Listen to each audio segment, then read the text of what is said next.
Ahmedabad municipal corporation સંચાલિત શારદાબેન હોસ્પિટલમાં ગર્ભવતી મહિલાનું ડોક્ટરોની બેદરકારીથી મોત થયું હોવાના આક્ષેપ કરવામાં આવ્યા છે।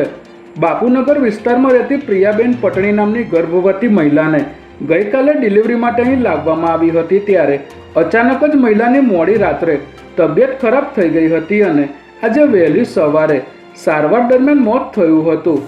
પરિવારજનોના જણાવ્યા મુજબ હોસ્પિટલ સ્ટાફ દ્વારા કરવામાં આવેલી ડિલિવરી અને ડૉક્ટર દ્વારા ફોન પર આપવામાં આવેલા નિર્દેશોના કારણે આ ઘટના બની છે, જેને પગલે તેઓએ હોસ્પિટલમાં હોબાળો મચાવ્યો હતો।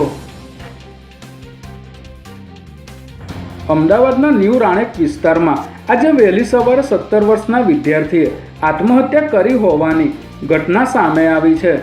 મેડિકલ ક્ષેત્રમાં પ્રવેશ માટે મહત્વની નીટ પરીક્ષાના માત્ર 3 દિવસ પહેલાં જ આ પરીક્ષાની તૈયારી કરી રહેલા 17 વર્ષીય વિદ્યાર્થી કહાન પટેલે અંતિમ પગલું ભર્યું છે।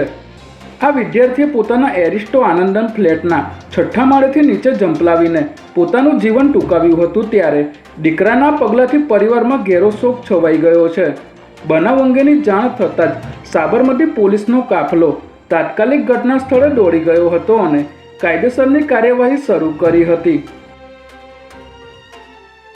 ગુજરાતના શહેરોમાં સ્થાનિક પોલીસ સ્ટેશનની હદમાં ચાલતા ડ્રગ્સના કારોબાર સામે સ્થાનિક પોલીસ અધિકારીઓ કોઈ નક્કર કાર્યવાહી કરતા ન હોવાનું સામે આવ્યું હતું, ત્યારે આ બાબતને ગંભીરતાથી લઈને રાજ્યના ડીજીપીએ એક મહત્વનો નિર્ણય લીધો છે, જેમાં હવેથી એનડીપીએસના કેસ નોંધવાની કામગીરી સ્થાનિક પોલીસે ફરજિયાત કરવાની રહેશે અને આ ઉપરાંત જો કોઈ અન્ય એજન્સી દ્વારા સ્થાનિક પોલીસ સ્ટેશનની હદમાં ડ્રગ્સ સંબંધિત દરોડો પાડવામાં આવશે તો તેની સીધી જવાબદારી સ્થાનિક પોલીસ અધિકારીની રહેશે અને તેમની વિરુદ્ધ ફરજમાં બેદરકારી દાખવવા બદલ સસ્પેન્શન સુધીના કડક પગલાં લેવામાં આવશે।